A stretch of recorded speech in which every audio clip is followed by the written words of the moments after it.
Hola amigos, muy buenos días. ¿En qué momento, en qué circunstancias tenemos la mala costumbre de quejarnos delante de Dios? Pues soy el pastor Joel Castañeda de la Iglesia Cristiana Península Viva y estamos continuando con nuestra lectura del libro de Números, que significa en el desierto.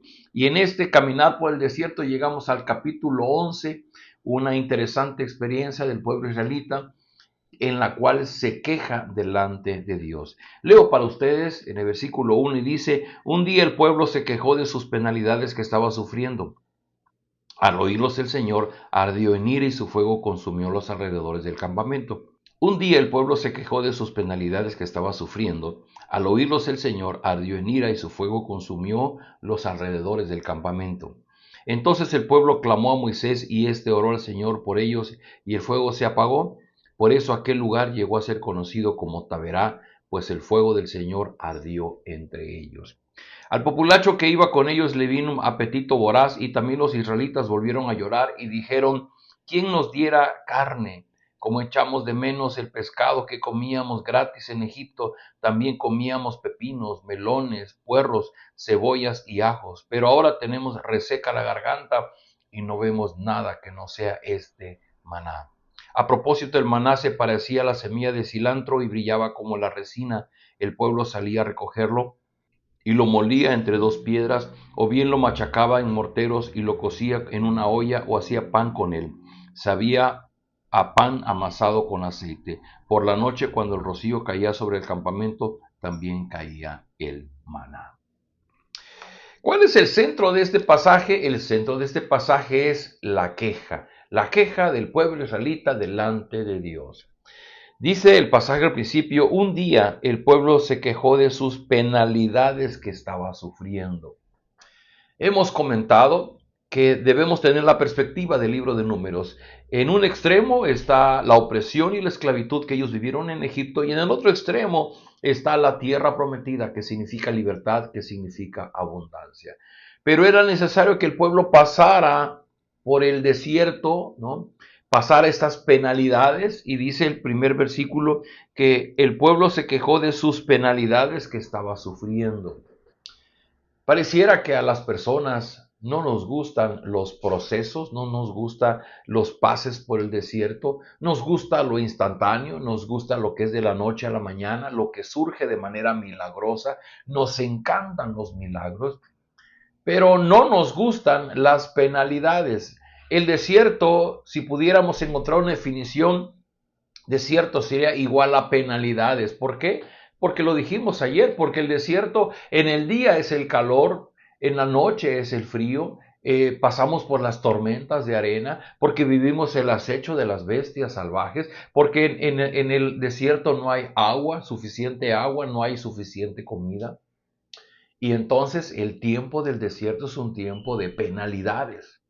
Y dice el pasaje que el pueblo se quejó de las penalidades, pero el Señor dice que se enojó tanto. El pasaje dice que ardió en ira, y lo que hizo fue que envió fuego consumidor alrededor del campamento. Al grado que Moisés tuvo que interceder para que Dios calmara ese fuego. Pero luego viene la otra parte, dice el versículo 4, que al populacho que iba con ellos le vino un apetito voraz. ¿Quién es este populacho? Bueno, la definición de populacho es aquí los extranjeros. Es decir, cuando el pueblo israelita salió de Egipto, se entiende que una cantidad de personas que no eran israelitas vinieron con ellos. Viajaban con ellos, se emocionaron de ir al desierto y dejar la esclavitud en Egipto. Pero ellos no eran israelitas, ellos no conocían al Dios de Israel, no confiaban en el Dios de Israel, no sabían las promesas del Dios de Israel, eran extranjeros. Y cuando ellos salen de Egipto y están en el desierto y ven la realidad que vive el pueblo de Dios, pues también se empiezan a quejar. Y si ya se había apaciguado la ira de Dios y había apagado el fuego, ahora el populacho, dice el comentarista Matthew Henry, que son esas ovejas roñosas que contaminaron nuevamente al rebaño del Señor. Y son contaminadas las ovejas del Señor y otra vez vuelven a quejarse. Entonces dice: ¿cómo echamos de menos el pescado que comíamos en Egipto? Y los pepinos, los melones, los puerros, cebollas, ajo. Y dice, ahora tenemos reseca la garganta y no vemos nada que no sea este maná. Seguramente a ustedes les ha pasado, como a su servidor, que de repente cuando uno trae una discusión, siempre encuentra una palabra, una frase que decimos coloquialmente que es como echarle limón a la herida, como poner el dedo en la llaga.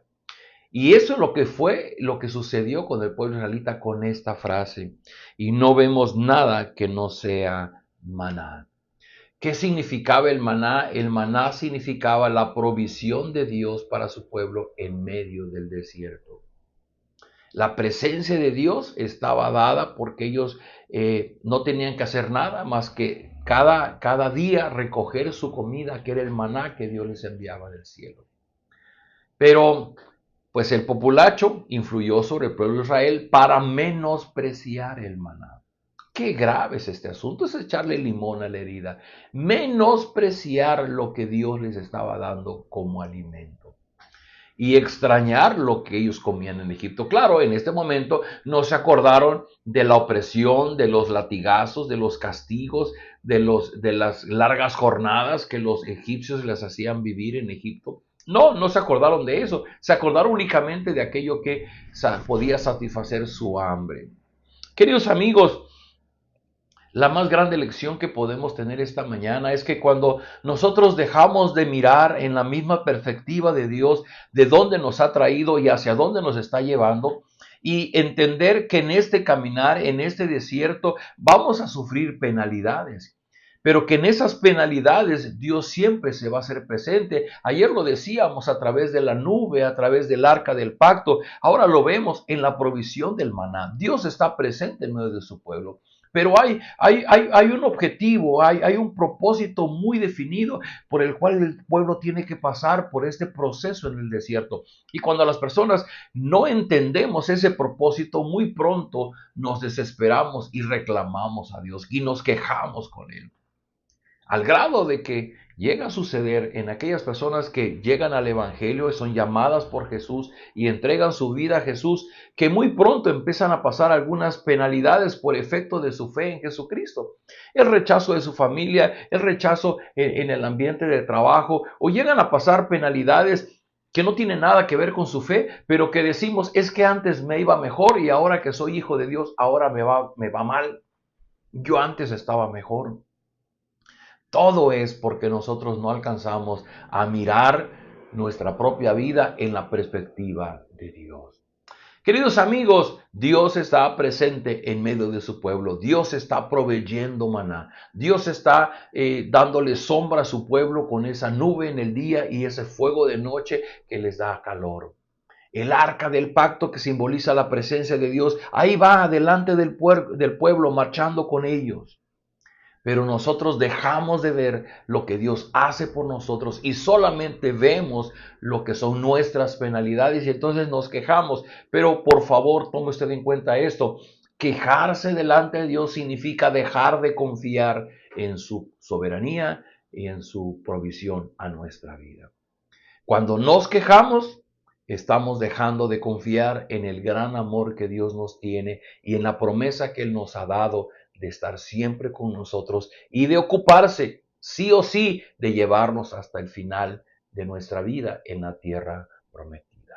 Oremos. Padre, gracias por tu palabra, porque podemos ver claramente el error que cometió el pueblo judío, el pueblo hebreo, de quejarse contra ti. Y esa queja significa una falta de confianza en tu presencia, en tu provisión, en tu amor para con ellos.